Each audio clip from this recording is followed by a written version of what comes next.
दोस्तों फूलन देवी के बिना न तो इंडिया की डकैती की कहानी पूरी हो सकती है और ना ही चंबल की व्याख्या पूरी होगी। एक ऐसी महिला जो बचपन में अपनी जमीन के लिए लड़ी, बालिका वधू बनी, पति द्वारा यौन शोषण झेला, गैंग रेप का शिकार बनी और आगे चलकर बैंडिट क्वीन के नाम से मशहूर हुई।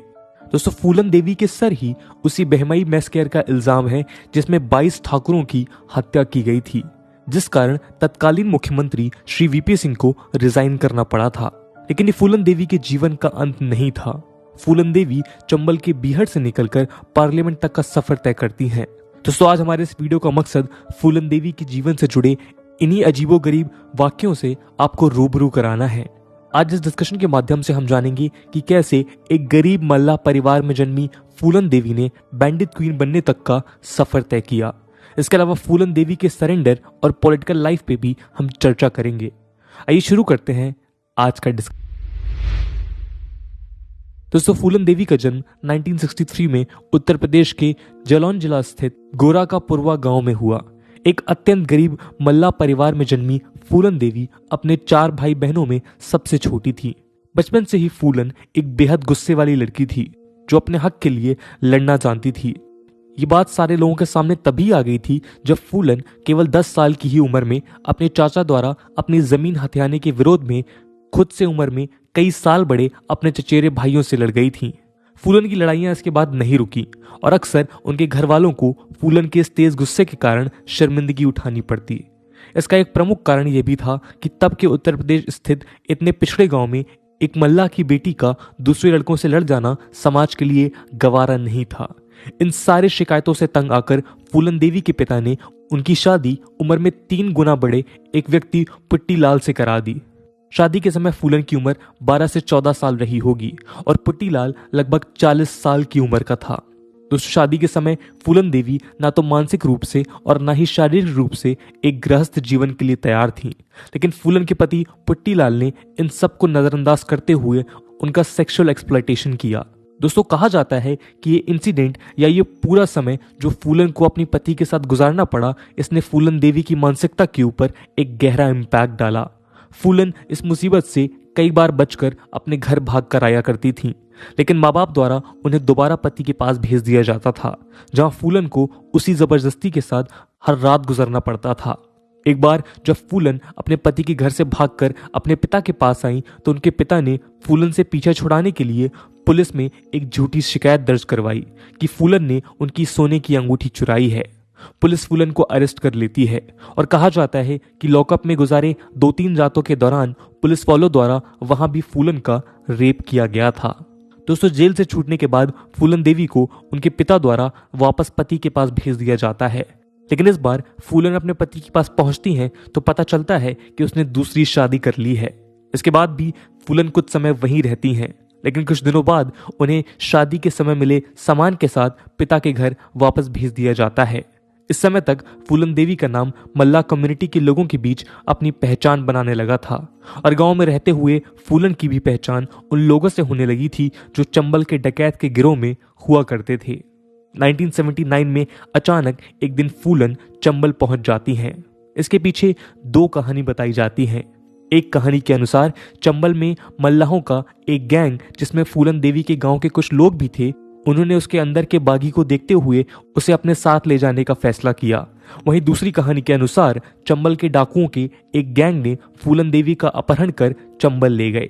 वजह चाहे कोई भी हो, लेकिन यहां से फूलन देवी की कहानी का वो स्टेज शुरू होता है जिसने उसे आगे चलकर बैंडिट क्वीन बनाया। दोस्तों 1979 में चंबल पहुंचने के बाद फूलन देवी जिस गिरोह का हिस्सा बनी उसे बाबू गुर्जर नाम का एक डाकू लीड करता था। उस गैंग का डिप्टी विक्रम मल्ला था जो फूलन देवी की जाति का था। कहा जाता है कि शुरू से विक्रम मल्ला का फूलन देवी के प्रति एक सॉफ्ट कॉर्नर था। पहला तो विक्रम का भी मल्ला जाति से बिलोंग करना और फूलन देवी के ऊपर हुए अत्याचारों ने विक्रम मल्ला को फूलन देवी के करीब लाकर खड़ा कर दिया था। दोस्तों इसी बीच गैंग के लीडर बाबू गुर्जर की नीयत फूलन देवी के प्रति खराब होने लगती है और एक रात वो फूलन देवी के साथ जबरदस्ती करने की कोशिश करने लगता है। फूलन के शोर मचाने पर विक्रम मल्ला वहां आता है और उसकी बाबू गुर्जर के साथ कहासुनी हो जाती है। ये लड़ाई इस हद तक बढ़ जाती है कि विक्रम मल्ला अंत में बाबू गुर्जर को गोली मार देता है और खुद गैंग का लीडर बन जाता है। दोस्तों, इसके बाद विक्रम मल्ला और फूलन देवी के प्यार की बातें पूरे गिरोह में फैल जाती हैं। विक्रम मल्ला फूलन देवी को हथियार चलाने की ट्रेनिंग देता है और उनका गिरोह लूटपाट और किडनैपिंग जैसे क्राइम करने वापस से शुरू कर देता है।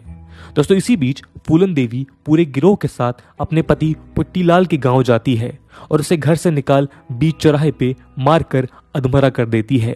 इसके बाद फूलन देवी सबके सामने ये ऐलान करती है कि यदि आज के बाद इस गांव में कोई भी किसी बच्ची से शादी करता है और उसके साथ जबरदस्ती करता है तो वो फूलन देवी की गोली का शिकार बनेगा।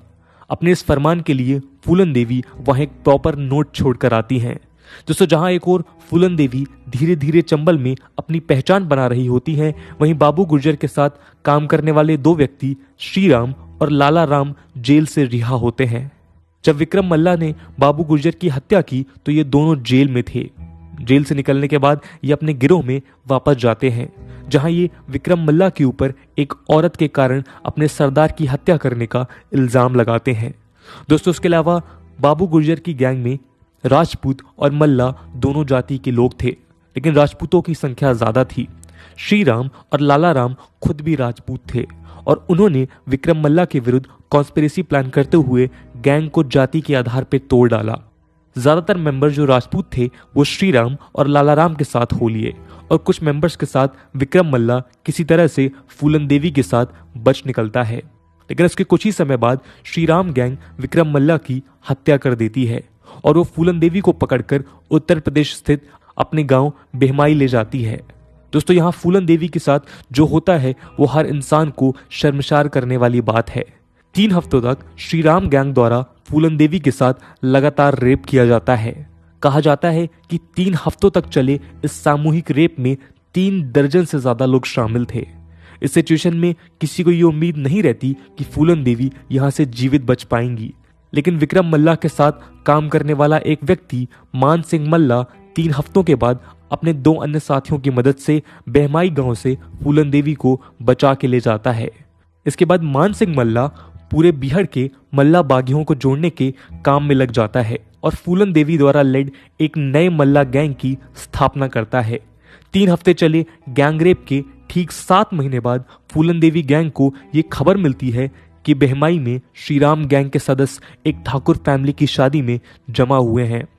फूलन देवी 14 फरवरी 1981 के दिन अपने गिरोह के साथ पुलिस की वर्दी में बहमाई पे हमला बोलती है, लेकिन इस शादी में श्रीराम गैंग के केवल 2 सदस्य पकड़े जाते हैं और बाकी भाग निकलते हैं। फूलन देवी का इस गांव के प्रति गुस्सा इतना प्रचंड था कि उसने शादी में आए सारे ठाकुर जाति के मर्दों को कतार में खड़ा करने का हुक्म दिया। कुल 22 लोग थे और फूलन देवी ने सारे के सारे 22 ठाकुरों को गोली से छलनी कर दिया। दोस्तों, इसी इंसिडेंट को इंडिया की डकैती की हिस्ट्री में बहमाई मैस्केयर के नाम से जाना गया। इस इंसिडेंट का इम्पैक्ट इतना सीवियर था कि ये खबर जंगल की आग की तरह पूरे देश में फैल गई और फूलन देवी का नाम घर घर तक जा पहुंचा। इसी इंसिडेंट के बाद मीडिया द्वारा फूलन देवी को बैंडिट क्वीन का टाइटल दिया गया। इस मैस्केयर ने उत्तर प्रदेश समेत पूरे देश की राजनीति पे गहरा इम्पैक्ट डाला।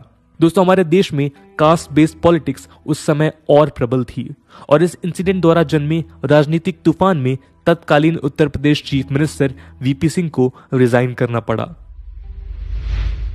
दोस्तों, बहमाई इंसिडेंट के बाद फूलन देवी के विरुद्ध पुलिस कार्रवाई तेज हो जाती है। अगले 2 सालों तक पुलिस फूलन देवी गैंग के कई मेंबर्स को अपना निशाना बनाती है, लेकिन इन सब के बावजूद फूलन देवी पुलिस के हाथ नहीं आती। उस समय भारत की प्रधानमंत्री इंदिरा गांधी थीं। बहमाई इंसिडेंट के बाद उन्होंने फूलन देवी पे अपनी नजर बना रखी थी और 2 सालों तक चले पुलिस हंट, पॉलिटिकल टर्मोइल और प्रोटेस्ट के बाद इंदिरा गांधी भिंड के एसपी राजेंद्र चतुर्वेदी द्वारा फूलन देवी के सरेंडर की बात को आगे बढ़ाती हैं। इन 2 सालों में फूलन देवी का गैंग तो कमजोर हो ही गया था। रिपोर्ट्स बताती हैं कि अब फूलन देवी की तबीयत भी खराब रहने लगती है। पुलिस द्वारा लेड एग्रेसिव एक्शन और बिहार में जो मुश्किलों से गुजरना पड़ रहा था, 2 सालों के बाद फूलन देवी सरेंडर की टर्म्स पे बात करने को तैयार हो जाती हैं। इस सरेंडर के लिए फूलन देवी 6 शर्तें रखती हैं। फूलन की डिमांड ये थी कि वो मध्य प्रदेश में सरेंडर करेंगी, ना कि उत्तर प्रदेश में।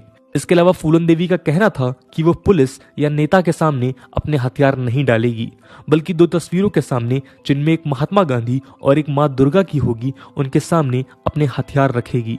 दोस्तों, फूलन देवी की यह भी शर्त थी कि उनके सरेंडर के बाद उन्हें या उनके गैंग के किसी भी मेंबर को फांसी की सजा नहीं होगी।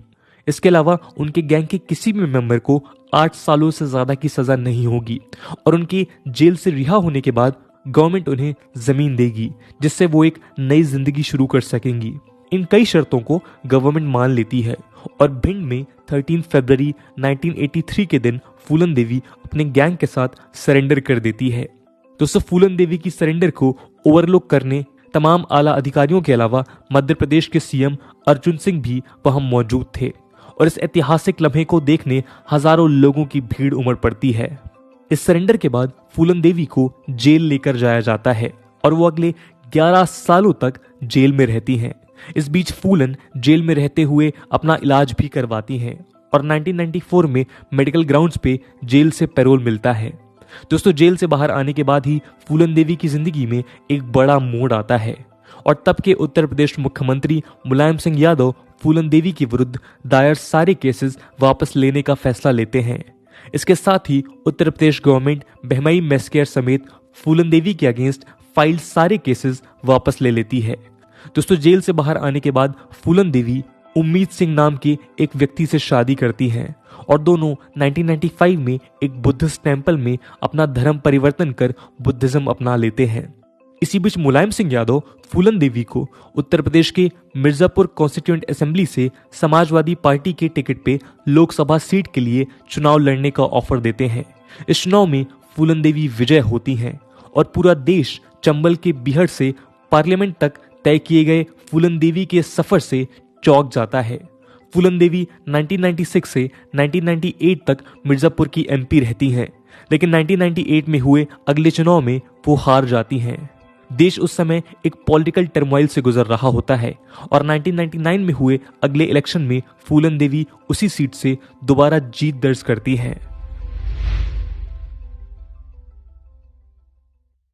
दोस्तों, कहा जाता है कि हर गोली के ऊपर उसके निशाने का नाम लिखा होता है और कोई व्यक्ति कितना भी प्रयास कर ले, लेकिन उसकी किस्मत की गोली उस तक किसी बहाने से पहुंच ही जाती है।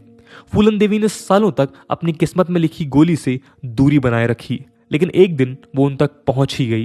1999 में मिर्जापुर सीट से इलेक्ट होने के बाद फूलन देवी अगले 2 सालों तक संसद में बनी रहती हैं। 2001 में पार्लियामेंट सेशन अटेंड कर रही फूलन को यह पता भी नहीं था कि शायद उनकी मौत उनके इतने सामने है। 25 जुलाई के दिन फूलन देवी पार्लियामेंट से दोपहर 1:30 बजे अपने घर लंच के लिए आती हैं और जैसे ही वो अपने सरकारी आवास के अंदर जाने के लिए अपनी गाड़ी से उतरती हैं, पास के एक मारुति 800 कार से 3 नकाबपोश उतरते हैं और उनपे अंधाधुंध गोली चलाना शुरू कर देते हैं। फूलन देवी को सर, हाथ और बॉडी पे कुल 9 गोलियां लगती हैं और उनकी मौके पे ही मौत हो जाती है। बीहड़ और जेल में जिंदगी गुजारने के बाद फूलन को जब लगने लगा था कि उनकी पिछली जिंदगी उनसे दूर जा चुकी है, ये गोलियां उनका भ्रम तोड़ देती हैं।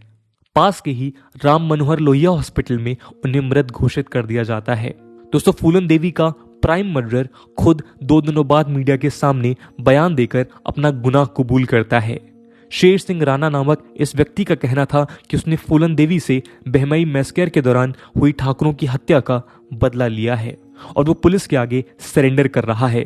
दोस्तों, शेर सिंह राणा की भी एक रोचक कहानी है। सरेंडर के बाद शेर सिंह राणा ने क्लेम किया था कि वो तिहाड़ जेल से भाग जाएगा और वो भाग भी जाता है। इसके बाद शेर सिंह राणा का अफगानिस्तान जाना और वापस से पकड़ा जाना एक दूसरी कहानी का हिस्सा है। यदि आप चाहते हैं कि हम उस कहानी को भी आपके साथ साझा करें तो कमेंट सेक्शन में जरूर बताइएगा। फूलन देवी के मर्डर के बाद शेर सिंह राणा को दिल्ली कोर्ट 2014 में उम्र कैद की सजा सुनाती है। इस केस में रेस्ट 10 एक्यूज्ड को कोर्ट लैक ऑफ एविडेंस के बेस पर रिहा कर देती है, लेकिन हाई कोर्ट द्वारा शेर सिंह राणा को भी 2016 में बेल मिल जाती है। तब से ये केस हाई कोर्ट में लंबित है। तो दोस्तों, ये थी कहानी फूलन देवी की। इस कहानी से आपको सबसे बड़ी सीख क्या मिलती है दोस्तों, कमेंट सेक्शन में जरूर बताइएगा। आज की वीडियो के लिए इतना ही। आई होप आपको वीडियो पसंद आई होगी और अगर पसंद आई है तो अपने दोस्तों के साथ शेयर करना मत भूलिएगा। हम मिलते हैं अगले वीडियो में, तब तक के लिए जय हिंद, जय भारत।